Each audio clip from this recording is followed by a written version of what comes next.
نوار امام و گربه را قریب نیم دنیا تماشا کردند.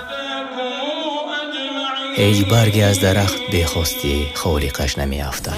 ای همزبانی من، ای تاجیک زردشت، ای تاجیک بیدین و همانی که همدینی من، آیا تو ظاهر را دیدی اما در آن آیتها تفکر کردی؟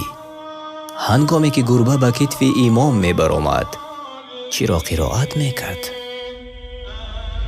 امام چرا قرائت می کرد؟ از چی به کی می گفت؟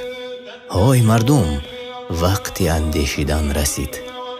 تمام مسلمانان و غیر مسلمانان در حقانیت طرف مهربانی دین اسلام اکنون می اندیشند.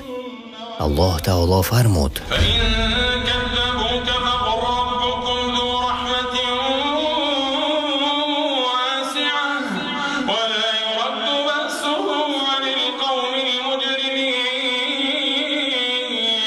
پس ای پیامبر، اگر تو را تکذیب کردند یعنی دروغگو برآوردند، بگو پروردگار شما صاحب رحمتی وسیع است ولی عذابش از گروه گناهکاران بازگردانده نخواهد شد.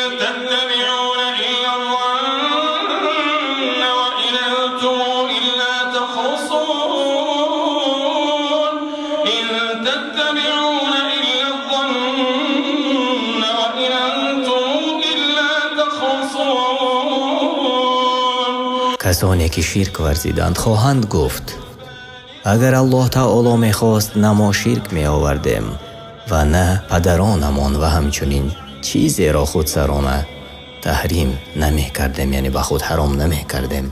کسانی که پیش از آنان بودند نیز همین گونه پیامبران خود را تکذیب کردند، یعنی دروغگو برآوردند تا عذاب ما را چشند. ای پیامبر و این مشرکان بگو آیا دانش و دلیل نزدتان هست که برای ما آشکار کنید؟ در حقیقت شما جز پیندار، یعنی از چیز پیروی نمی کنید و جز دروغ نمی گوید.